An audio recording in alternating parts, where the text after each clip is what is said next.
Bismillahirrahmanirrahim. Assalamualaikum warahmatullahi wabarakatuh.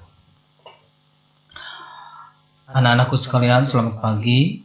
Pada pertemuan kali ini kita akan membahas tentang apa manfaat dari membaca Al-Quran. Ayo, kira-kira apa manfaatnya? Ada yang tahu? Ayo, apa? Ya, pahala, betul. Apa itu pahala? Ya, pahala itu adalah upah. Ya, apa itu upah? Upah itu adalah buruh, buruhan dalam bahasa Sunda. Nih, kalau kita melakukan kebaikan, kita akan mendapatkan uang. Ya, tapi kalau pahala itu di akhirat nanti. Makanya itu sih kan di akhirat. Ya. Lalu bagaimana kalau keuntungan di dunia yang diperolehnya? Ayo, kira-kira apa? Ingat ya, bahwa yang namanya membaca Al-Quran itu adalah kegiatan berpikir, ya. Nah, kegiatan berpikir itu adalah kinerja otak, ya kan? Kan otak yang bekerjanya, kan otak yang berpikirnya. Nah, kinerja otak, bagian yang berpikir itu adalah bagian dari talamus. Talamus itu posisinya adalah, kalau ini adalah otak kiri dan kanan, itu di sini tengah-tengah. Di dalam bahasa agama disebut kolbu, ya, karena pembagian otak itu ada sodrun, ada kolbu, ada fuad. Nah, lalu apa itu talamus? Nah, talamus adalah bagian daripada otak yang ada dalam manusia, yaitu di bagian ini, di sini, ya. Bagian talamus itu, nah ini nih yang merah nih ya, talamus. Kemudian apa fungsinya tadi talamus itu, atau bagian otak tengah dalam otak manusia? Pertama adalah sensor pusat untuk mengendalikan diri kita. Kemudian untuk berpikir, ya jelas ya, berpikir, mempertimbangkan baik buruknya dilakukan atau tidak. Kemudian bisa menambah lebih cerdas dengan membaca Al-Quran, kan berpikir. Kemudian juga untuk meningkatkan adrenalin. Lihat, orang-orang yang olahraga itu dia akan berpikir bagaimana harus mencapai titik yang dicapainya, yang ditujuannya untuk menjadi yang pertama. Otomatis dia berpikir, dia harus punya keberanian yang kuat. Nah, adrenalinnya harus terpacu. Orang yang terjun dari tebing yang tinggi, terjun payung, itu adrenalinnya sangat terpacu. Dia berpikir harus selamat dan sebagainya.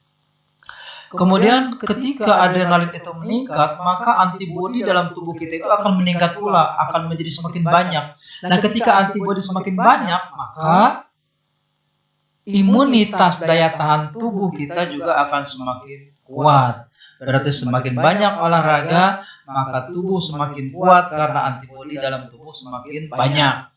Nah, kalau olahraga tentu kan capek, ya kan? Nah, ada cara yang paling ringan, yang paling mudah untuk menjadi lebih sehat adalah dengan membaca Al-Quran. Semakin rajin membaca Al-Quran, semakin berpikir, kemudian akan semakin cerdas, adrenalin semakin terpacu, antibodi juga semakin meningkat, dan akan lebih sehat. Jadi orang yang rajin membaca Al-Quran itu akan lebih sehat. Orang yang membaca Al-Quran itu akan selalu berpikir, dan orang yang suka berpikir itu tidak akan kena penyakit pikun. Jadi orang-orang yang punya penyakit pikun saat tuanya, coba periksa, mungkin lah ya, mungkin baca Al-Qurannya jarang, atau mungkin belum bisa baca Al-Quran.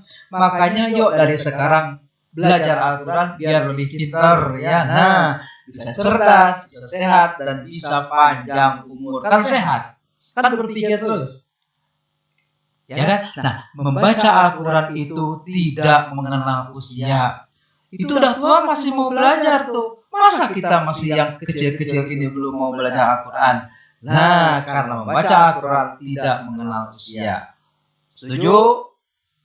Masa tidak setuju? Harus setuju dong. Yuk belajar Al-Quran ya. Nah, Apa yang menjadikan orang bisa panjang umur? Ya tadi apa? Membaca Al-Quran? Bukan. Kamu nanya. Nih jawabannya, malaikat Israel belum datang. Kalau belum datang kan berarti belum waktunya meninggal dunia. Bisa jadi mungkin karena salah satunya rajin membaca Al-Quran. Yang kedua, dengan membaca Al-Quran adalah ikhtiar untuk berusaha, selebihnya urusan Allah. Bisa jadi mungkin mereka jadi lupa alamat kita di mana, sehingga lupa mencabut nyawa ya kemana. Bukan itu mah ya gosip ya, digosok makin sip. Nah, sekarang mari kita bersama-sama untuk membaca Al-Quran. Ya, mudah-mudahan ini menjadikan salah satu motivasi kita untuk semakin rajin membaca Al-Quran. Nah, demikian saja yang dapat saya sampaikan untuk membaca Al-Qurannya. Paling nanti pada session berikutnya mudah-mudahan bermanfaat. Dan nanti ada program penilaiannya untuk ditulis di dalam buku atau di dalam kertas lembar. Apa manfaat dari membaca Al-Quran tadi sudah Bapak sampaikan. Dan kita akan bertemu pada minggu depan insya Allah. Terima kasih. Assalamualaikum warahmatullahi wabarakatuh.